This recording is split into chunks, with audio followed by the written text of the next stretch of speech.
What's up, everybody? We are live with Vindicast number 22. So before I even get started, I wanted to take this moment to apologize for the fact that I have not been doing these very much lately. I wanted to give a few explanations for why. The first was that for a week there, I actually had this really annoying cold, and that was okay, first of all, you don't want to hear me when I'm sick, and I don't actually want to cast games when I'm sick, so that kind of went on for about a week. And then after that, the very next week actually, Diablo 3 releases. So that has been sucking up a ton of my time lately. I don't think any of you that actually watch this cast can really blame me for that. Diablo 3 is one of those games where it just absolutely destroys your life for a good period of time. So unfortunately for that, I have been doing a lot of that lately, but a lot of the appeal for that game is starting to die off a little bit for me. It's now going to be one of those games I throw in a few hours here and there now that my characters are all high level. So besides that, even though I haven't been doing this stream very much lately, I have been doing casting for Impulse Esports, and I have been casting for their Indie StarCraft Team League, and that has been a terrific experience so far, and that's an ongoing experience, actually. It is a team league for semi-professional StarCraft teams like Infused, Impulse, Impressive Play, Nightmares, some other ones like that. That's been a terrific experience, and I've been having a ton of fun doing that. So check that out. I will be shouting out more of those links later on in the cast. But for today, I do have a replay for you. This is a replay that was submitted to me from my brother, actually. And don't think that just because he's my brother that I'm going to be giving him more praise than is actually due. He actually is a really good player. He's a much better player than I am, as proud as I am for me to say that. And this replay actually comes from his account on the Korean server. So without further ado, let's get into this first replay. This is going to be a Zerg versus Terran, I think, on the map Daybreak, the Daybreak Ladder Edition map. And if you've seen any of my other casts, you know that I absolutely adore this map for Zerg versus Terran. So as soon as we load into this game, we can actually get a chance to see how these two players are going to be able to play. So, spawning in the top right location, we have the Red Terran player playing in Low Masters High Diamond on the Korean ladder. We have Wang Sil. I think that's how you're going to pronounce that dude's name. And in the bottom left corner, spawning as the Blue Zerg on the map Daybreak, we have IP's Ajax. Okay, so I think I've mentioned Ajax before in a couple of my casts. Just recently, he actually took down. This is actually his big claim to fame at this point right now. Although it isn't the only really good player that he's defeated. He managed to take down Quantic's. Quantic Flow, excuse me. I was blanking out there for a second. Quantic's Flow 2-0 in a local SoCal LAN event. And I've been giving, just as much as I'm going to be giving Impulse Esports a lot of love on this stream for all that they've been doing for semi-professional esports, SoCal Esports definitely deserves a huge shout out for what they've been doing in the Los Angeles area and Southern California area in general for the esports community. So I am absolutely thrilled to be a part of pretty much everything that's been developing in my community for StarCraft. Actually, I wanted to give a quick shout out right now to Garrett. Garrett Pichel, I think your last name is, otherwise known as Gwyn. If the rumors are true, he has been the caster for the SoCal LAN tournament events that I have been attending with some regularity. And I was really happy to hear when I heard that he is going to be one of the guest casters for MLG Anaheim, which is the Spring Championship, which is going to have a ton of other things going on at it. So I get to go to that. Obviously, if you've ever seen my cast again before, I do live in the Los Angeles area in Southern California. So when MLG Anaheim was announced, I was like, oh yeah, I'm definitely going to be there. And then I heard about all the other crazy stuff that's going to be happening on top of that. The fact that there's going to be Brood War players there, Heart of the Swarm beta, all sorts of different crazy stuff. I am so stoked. You guys don't even know how stoked I am to be able to go to MLG Anaheim. It is probably going to be the craziest thing ever. I don't even think I'm gonna sleep. Even though it's a 2-hour drive for me with traffic down to Anaheim, it's still gonna be I'm just gonna be so hyped up on everything StarCraft that I might not be able to sleep. Okay, so for this game right now, we do already have that 15 hatch down for Ajax. For the Red Terran player, he is getting that gas down. This is going to be a little bit more of a usual variant of the Reactor Hellion play. We already have that factory being produced. We have this reactor that is going to be going down on the barracks. So this is going to be a reactor before Command Center Hellion build, which is going to mean that those Hellions are going to be out in a good amount of time. That will allow them to put some pressure on the Zerg's forward natural expansion, as well as potentially get some drone kills. And this right here is the biggest this is the recent queen change where it upped the range from 3 to 5. This build in particular is actually the one that it has the most effect on. These Hellions are not going to be nearly as effective as they would have been prior to the patch, because those queens are now so much more effective at taking them down than they were previously. So I'm wondering if our Terran player actually has really good Hellion control, because otherwise this sort of like build is not really all that economical anymore.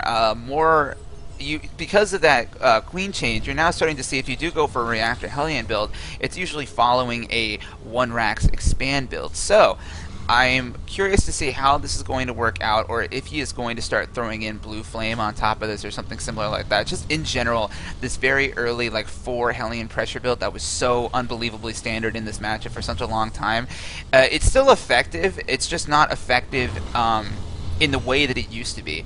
You could use these Hellions to gain map control, to deny creep spread, but as far as actually being able to kill a lot of drones and give you, as the Terran player, a huge economic advantage, it's actually not all that great.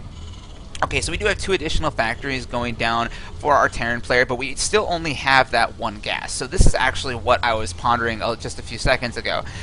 This does look like our Terran player is going to be throwing down a lot of additional Hellions.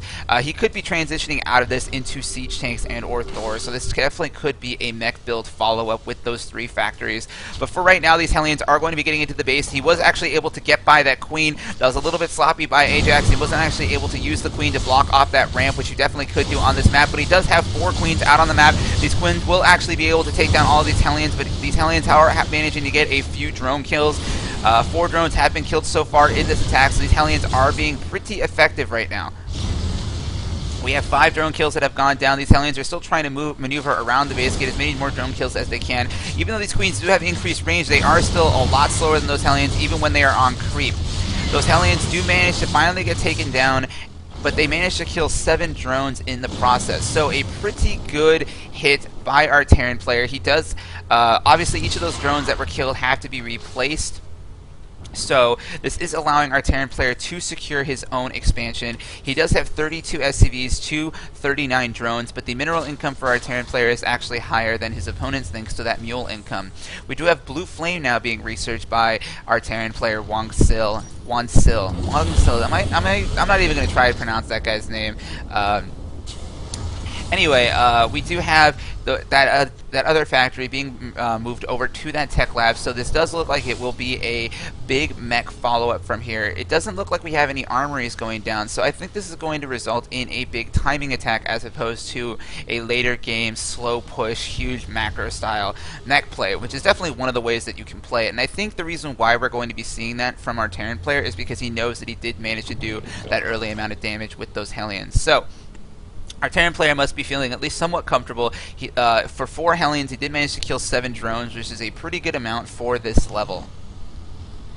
So we have 6 more Hellions that are out on the field. Yeah, Blue Flame is not quite done yet. I think he's going to wait before Blue Flame is actually completed before he decides he wants to move into the Zerg's main base once again. But this time we have 4 queens in position on the low ground, as well as 3 spine crawlers being built. So these Hellions are not going to do all that much damage to the drone count this time.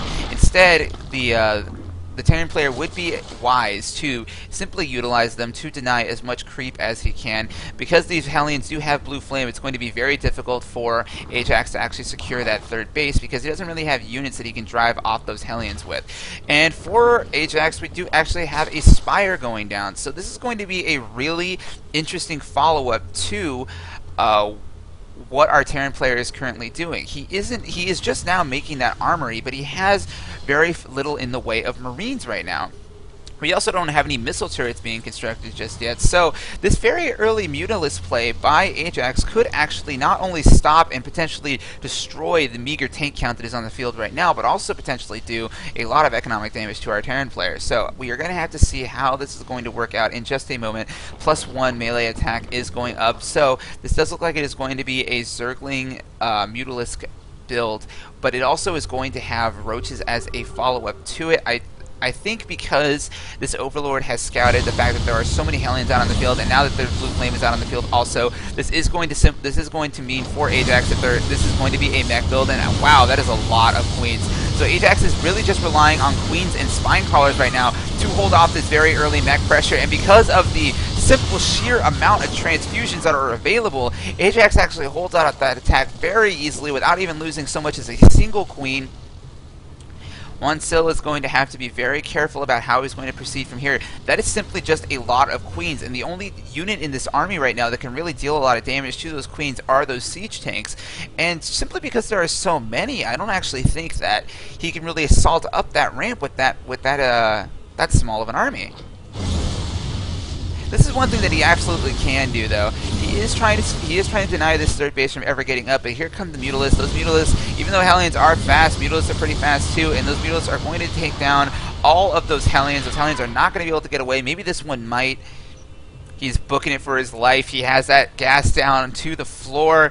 He is just working his way back to the base, and for our Terran player, he does have those 2 Thors out, but that is still a very low Thor count, and actually because of the sheer number of mutas that are out on the field, Ajax, if he controls this correctly, can actually magic box each of those Thors and take them down individually, but it doesn't look like he actually wants to. He doesn't want to deal with Thors with this Mutalisk count out just yet. He just wants to use these Mutalisks in order for him to secure his own bases, but for our Terran player, he is going for his third base right now. There is no Zergling or Overlord in the field that is managing to see the location of this third base being established. He is dropping down turrets preemptively, which I really like. He knows that his opponent has Mutalisks out on the field, so why be risky when you know that you can just drop a few turrets and that will keep that expansion safe at least for a little while.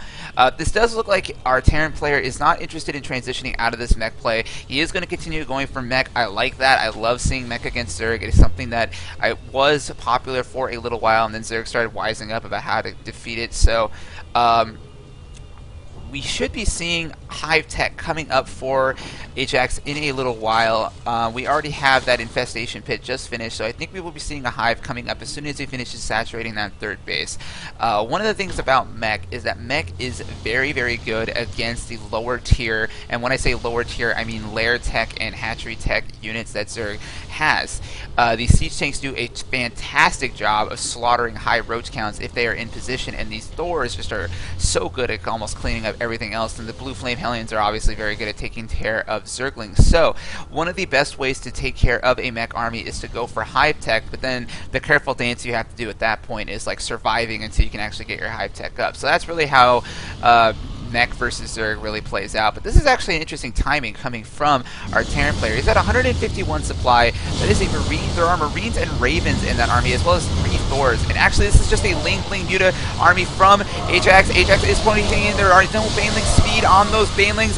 Those Mutas are taking a lot of volleys from those Thors, but the real heroes of this battle are those Queens. Look at how many Queens that is.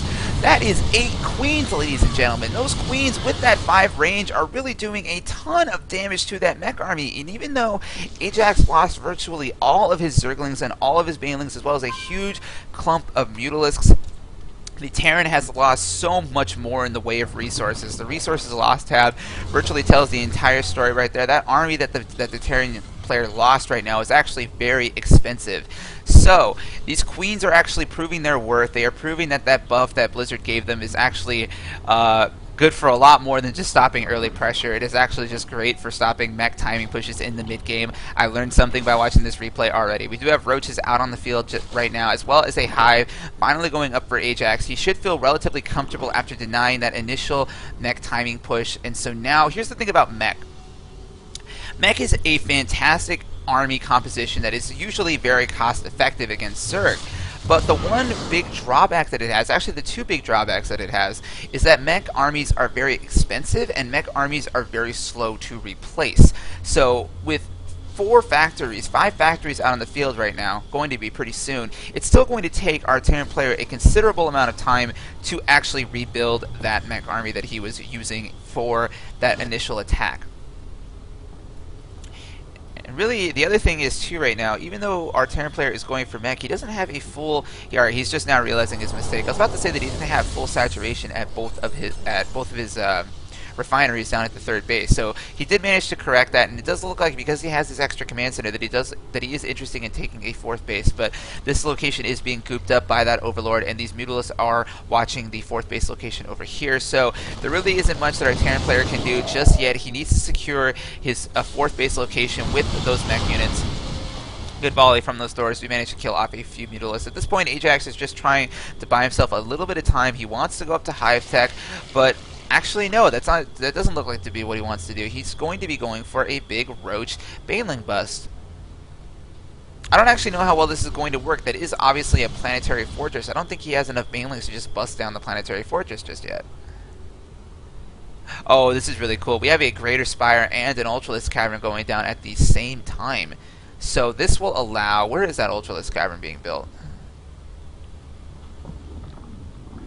I can't find the Ultralisk Cavern. I'm blind, obviously, ladies and gentlemen. I can't. There it is. I thought that's what it was to begin with. Alright, so the ability for Ajax to produce both Ultralisks and Broodlords is actually going to be something that if he has the money to support it, which right now he doesn't, if he has the money to support it, this will be very difficult for our Terran player to deal with on a mech unit composition. You can make Vikings to deal with the Broodlords, and you can make additional Thors to deal with the Ultralisks, excuse me, but siege tanks are actually not that effective against Ultralisks because of their low rate of fire and the high health and armor on those Ultralisks. And siege tanks are obviously not very good against Thors or Broodlords, excuse me, at all. So if Ajax is able to carefully balance out a Broodlord Ultralisk composition, he can actually do a lot of damage with it. But here comes an attack by Ajax. There are a lot of Banelings in that army. These Banelings are going to roll right into the heart of the soft heart of that Terran army, demolishing a lot of Marines. There are a lot of Roaches left over, and even though all of the Mutalisks have been taken down, these Roaches are going to be able to steamroll exactly what is left, and there's the good game by Wansil. Good game from Ajax and Wansil. Okay, so I was talking for a little while there about the fact that Ajax is going for that Ultralisk Cavern and that Greater Spire, but one of the reasons he's able to produce both of those buildings at the same time is because of that early stoppage, is that a good phrase? Tell me if that's a good phrase, I don't even know. That early defense of that initial mech timing push is really what gave him such a huge advantage in this game. And so what I'm going to do real quickly is I want to backtrack just a little bit so I can see how that battle actually went down. I think this is a little bit, this is far enough. It's a little, that's not far enough. Trying to find where this battle actually took place. Okay, that's just after the battle.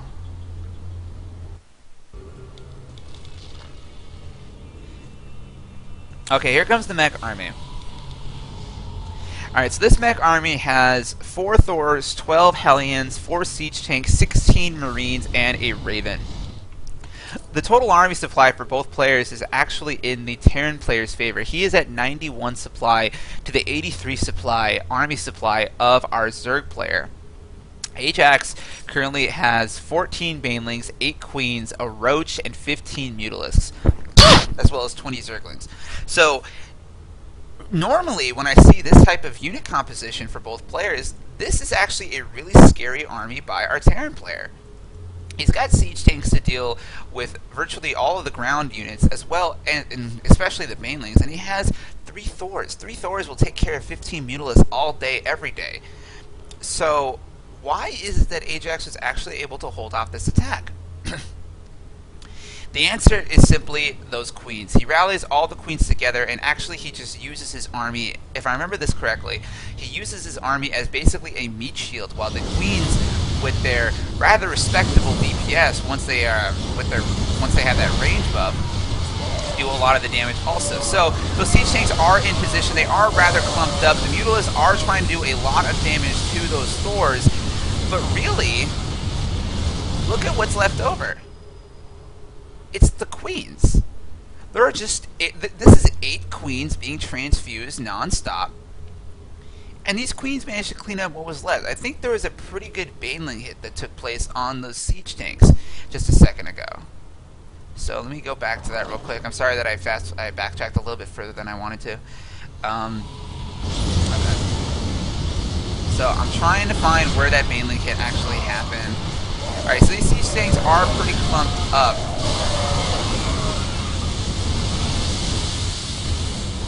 No, it actually wasn't even banelings. It was simply the queen DPS that took those siege tanks down.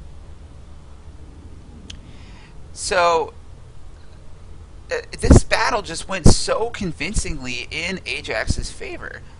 His army supply, by the time this battle is over,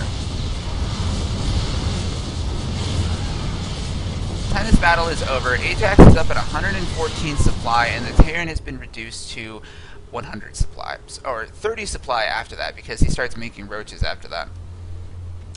So this hold is really what allowed Ajax to stay in this game, and really the reason why he was able to hold that off so easily was because he really utilized the defensive prowess of those queens, especially with transfusion. This is more queens than you're really going to need off of 4 base, but Ajax is the kind of Zerg player that really recognizes an opportunity when he has it.